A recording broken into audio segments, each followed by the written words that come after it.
No livro As Mil e Uma Noites, Sherazade tem uma habilidade rara. Ela transforma histórias em tempos de vida. Todas as noites, ela conta uma história para o rei, parando no momento mais crítico. Não é charme, é sobrevivência. Se ela não manter a atenção dele, ela não verá o amanhã. Eu trouxe essa história porque eu acredito que, de alguma forma, a gente está vivendo uma versão moderna disso. Só que o que prende a nossa atenção não é um rei. É um aparelho que está no nosso bolso. E esse aparelho, ele não quer a nossa atenção por mais uma noite. Ele quer a nossa vida em parcelas. Eu chamo isso do triplo pedágio do tempo. Porque, ao contrário do que muita gente pode pensar, essa conta ela não vem de uma vez só. Ela vem em parcelas. E a maior parte das pessoas ela não percebe quando assina os termos. Pedágio número 1 é o pedágio da atenção. Pedágio número 2 é o pedágio do trabalho, para pagar aquilo que a atenção foi refletida a desejar. Pedágio número 3, o pós-compra. Porque depois que a gente compra, a gente tem que esperar receber, desembalar, decidir o que vai fazer. Isolados, eles parecem pouco, mas juntos, eles representam anos de vida. Estudos globais de comportamento digital mostram que, no Brasil, nós passamos, em média, mais de 9 horas online. Sendo que dessas 9 horas, 3 horas e 37 minutos são nas redes sociais. Aí você pode pensar, 3 horas e meia não parece muito. Mas soma elas comigo. Durante um ano, a gente está falando de 55 dias. Se levarmos isso ao longo da vida adulta, a gente está falando de mais de 9 meses só rolando feed, 24 horas por dia. E não é metáfora, é matemática. E com isso eu não quero demonizar a tecnologia, eu trabalho com ela há mais de 20 anos. Mas quando esse vira o nosso principal passatempo, isso vira um problema. No filme O Clube da Luta, Brad Pitt tem uma fase icônica. Trabalhamos em empregos que não gostamos para comprar coisas que não precisamos. A frase original ela tem um pouquinho mais de palavrão que eu achei melhor deixar fora daqui.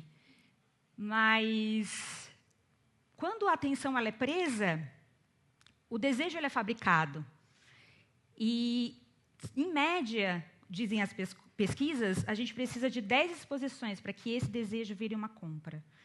No Brasil, a gente está falando, em média, de 5 compras online por mês. Se a gente levar isso também para toda a vida adulta, a gente está falando de 8 anos e 10 meses trabalhando para pagar aquilo que não precisávamos, que não era prioridade e que, muitas vezes, nós não temos aquele dinheiro. E é engraçado falar dessas coisas, né, de tempo, porque, assim, como eu faço triatlon de longas distâncias, muita gente me pergunta, tá, Beth, mas e o tempo dos treinos? É muita coisa. E, realmente, é muito tempo treinando. Mas, todas as vezes que eu saí para treinar, por mais que tenha dado tudo errado, furou pneu, eu usei 8 vezes, né, para consertar pneu, usei tudo que eu tinha, voltei empurrando a bicicleta. Nem dessa vez eu me arrependi de ter ido. Eu lembro de cada uma delas. Mas não lembro que eu rolei no feed na semana passada. E, da mesma forma, quando a gente compra, eu digo que eu tenho um vício da gente comparar as horas do que o que a gente está comprando com horas de trabalho, porque, assim, no final das contas, não é o real. A gente tem o dinheiro e a gente tem o cartão de crédito para dar essa intermediação que nos afasta ainda mais da compra. Mas, no final, são as minhas horas. Quantas horas da minha terça-feira? Quantas manhãs da minha vida aquele item vai virar? E eu lembro das inscrições do Ironman. Primeira vez que eu fiz o Ironman, que eu fui me inscrever, primeiro que assim, o Ironman, eles esperam uma semana depois da prova para abrir a inscrição, que é para você esquecer que tinha se prometido que nunca mais ia fazer aquilo. E na minha primeira inscrição era algo em torno de 4 dias de trabalho. Eu achava muito. Ainda mais porque eu sabia que não era só isso. A gente estava falando de treinador, equipamento, suplemento, nutricionista, várias outras coisas. Mas o que eu estava comprando ali não era uma inscrição, era um estilo de vida. Porque, por mais que muitas pessoas achem que eu sempre estou a fim de treinar, eu não quero treinar o tempo todo. Pelo contrário, a maioria das vezes eu não quero sair para treinar. Eu fico naquele dilema, água gelada, cobertor quentinho, água gelada, cobertor quentinho. Mas lembrar que eu me inscrevi e o quanto custa, me dá aquele empurrãozinho para sair da cama. O pedágio número 3 é o pós-compra, porque assim como na inscrição do Ironman, quando a gente se inscreve, assim que a gente se inscreve não acaba, a gente tem que esperar, receber, desembalar, decidir o que vai fazer, se vai guardar ou não sei vocês, mas minha mãe tinha uma caixa de papéis para serem reutilizados. E, muitas vezes, devolver. No e-commerce no Brasil, varia a taxa de devolução de acordo com a categoria. E moda, por exemplo, é algo em torno de 11%. Se a gente levar também isso durante todas as compras da vida adulta, a gente está falando de 9 meses só para receber, tratar e armazenar. E isso porque a gente não está falando de um pedágio extra, que a gente muitas vezes prefere nem falar. No Brasil, 1 em cada 5 consumidores online relata já ter sido vítima de fraude. E isso que nem todos falam sobre isso, porque a gente tende a culpar a vítima com algo do tipo, também estava pedindo, né? Isso se chama Teoria do Mundo Justo, de Melvin Lerner. A gente precisa contar para o nosso cérebro que, se a gente fizer tudo certinho, não vai acontecer conosco. Vidas passadas, eu falo isso quando a gente está... quando eu estou querendo me referir ao período que eu estava com meu ex-marido. E a gente estava fazendo curso de mergulho, de cilindro, e a gente tinha uma câmera e a gente queria comprar um case subaquático para utilizar para o mergulho. Procuramos na internet, achamos uma loja que tinha uma loja física e uma loja online. CNPJ há bastante tempo, avaliações boas, case e preço dentro do esperado. Compramos. Depois de um tempo, recebemos o case. Só que ele era errado. Entramos em contato com a loja, reclamamos, devolvemos o case e nunca mais conseguimos contato com ninguém da loja. Ok, vamos para a justiça. Montamos o processo, contratamos um advogado, entramos na justiça. Anos depois, recebemos a notícia de que fomos vencedores daquela ação. Mas a gente nunca viu a cor daquele dinheiro. Ou seja, mesmo fazendo tudo certo, às vezes vai dar errado. E quando a gente entra nesse ciclo de atenção e de compra, muitas vezes a gente pode cair num ciclo desse negativo. Por trás dessa atenção, tem 2 mecanismos que são muito comuns. Primeiro, o mecanismo de reforço. Quando a gente dá um like, salva, compartilha, fica olhando o anúncio, clica nele, a gente está ensinando para a máquina, me dê mais disso. E ela aprende rápido ao que nos prende. O outro, pessoas parecidas comigo também. O algoritmo vai procurar padrões. E, olhando para padrões de pessoas parecidas comigo, elas ficaram mais tempo quando viram determinado item, e eles recomendam isso para a gente.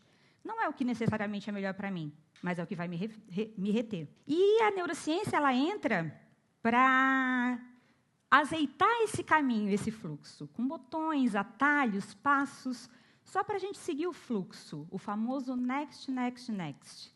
E aí acontece aquele milagre moderno. A gente entra para comprar uma passagem de R$1.000 e acaba com uma fatura de R$1.500. Porque o extra ele vem pré-marcado e a gente só vai seguindo o fluxo. A verdade é que, assim, não dá para vencer na força. Não é falta de caráter. A gente está falando de um jogo assimétrico. Por um lado, a gente tem um cérebro sobrecarregado, tentando economizar energia, e do outro, a gente tem um sistema especialista em nos capturar. Então, a saída são barreiras, o que eu chamo de barreiras inteligentes. Eu, particularmente, uso 3 barreiras. Barreira número 1, defina o tempo de tela. Defina o tempo em redes sociais. E é rotina, não é quando der. É que nem escovar os dentes. E, se possível, deixe o celular longe, porque só de estar perto, ele prende a nossa atenção. Barreira número 2 é a pergunta que quebra o impulso. Eu sou nômade e eu me pergunto, se eu for viajar amanhã para o outro lado do mundo, eu vou levar esse item? esse item, eu vou utilizar ele mais do que 10 vezes? O quanto da minha vida isso custa? E para entrar, o que sai? Suponha que ainda assim, depois de tudo isso, eu ainda queira comprar o item. Eu vou esperar 7 dias. E não comprar à noite, quando a gente está com o cérebro mais vulnerável e mais cansado. E o oposto do pedágio é o que eu chamo de investimento de vida, de currículo de vida. É a gente exercitar coisas que não vão virar aquele boleto para pagar. São trilhas, livros, experiências de viagem, novos conhecimentos, coisas que vão trazer essa sensação de progresso para o cérebro. O cérebro adora isso. Eu sempre falei muito do tempo com muito respeito e com muito cuidado. Eu sempre cuidei muito do meu próprio tempo. Eu acho que porque eu flertei com a finitude muito cedo. Com 6 anos de idade, a minha avó, minha então parceira de quarto, ela foi levada por pessoas de branco.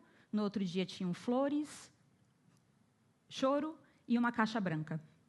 E ali eu entendi que o tempo acaba. Entendi de uma forma muito dura. Com 18 anos, eu decidi que eu precisava sair da minha cidade. Com minha cidade pequena, de 20 mil habitantes, aqui no interior de Santa Catarina. E fui estudar Engenharia de Controle e Automação na Universidade Federal. E foi um período bem difícil. E era bem engraçado quando eu voltava para casa e tinha que encontrar, né, alguém da minha família, eu tinha que explicar o que era essa engenharia que não construía casa, que não construía carro. Assim que eu me formei, eu virei aquela pessoa que acorda cedo, vai surfar, daí depois se dedica no trabalho, aproveita meio-dia para treinar de novo, ou fazer um curso, ou conhecer um lugar, depois trabalha mais um pouco, depois vai para a praia, depois vai estudar, depois vai para a balada, para acordar cedo e começar tudo de novo no outro dia. Eu queria trabalhar, queria viver, queria estudar, queria viajar, queria fazer um Ironman, tudo assim, junto. E o tempo passou e, infelizmente, a finitude bateu na minha porta novamente e adoeceu a minha mãe. Tudo ficou cinza, a maré ela virou para mim. Tudo ficou sem sentido. Parei de competir, parei de viajar, me separei, encontrei o amor da minha vida e ela se foi. Eu precisei reaprender a me alegrar, como diria o Viktor Frankl. Aos poucos, os sentidos foram voltando, as alegrias elas foram voltando. Voltei a competir e resolvi me desafiar. Realizar uma prova, um Extreme Triathlon, considerado o mais difícil das Américas, aqui em Santa Catarina, na Serra Catarinense, parte do circuito mundial de Extreme Triathlon, o FODAXMAN. Nadar 4 quilômetros na barragem de Nova Veneza de noite, de madrugada, só eu e a Lua. Pedalar 180 quilômetros até Urubici, através da Serra do Rio do Rastro, mais de 4.000 metros de elevação. E ainda correr 42 quilômetros. E eu tive a oportunidade de ser vice-campeã dessa prova. Só que, ao invés de sorrisos, vieram lágrimas. A finitude bateu a minha porta novamente. Aos 36 anos, eu fui diagnosticada com câncer de mama. Quando eu saí da cirurgia, o médico me disse que eu não voltaria a nadar. Isso foi uma fase que me atravessou. Foi algo muito duro.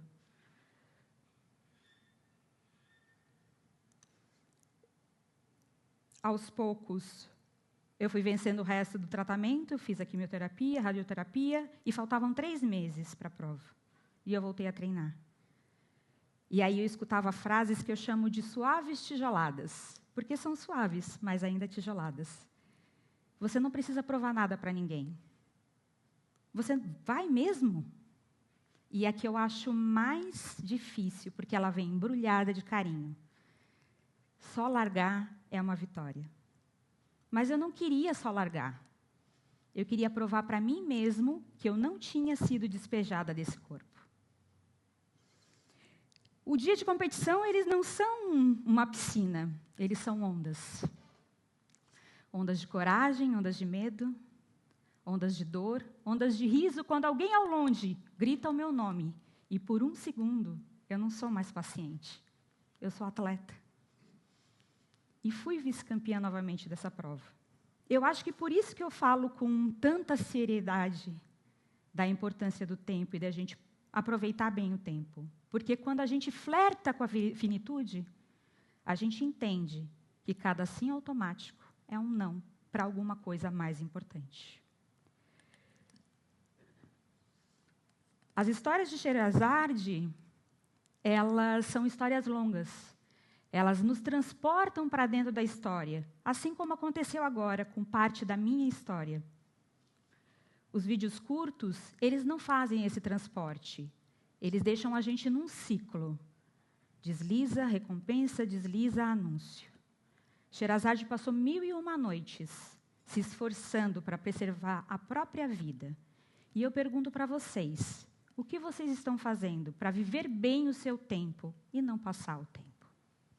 Obrigada.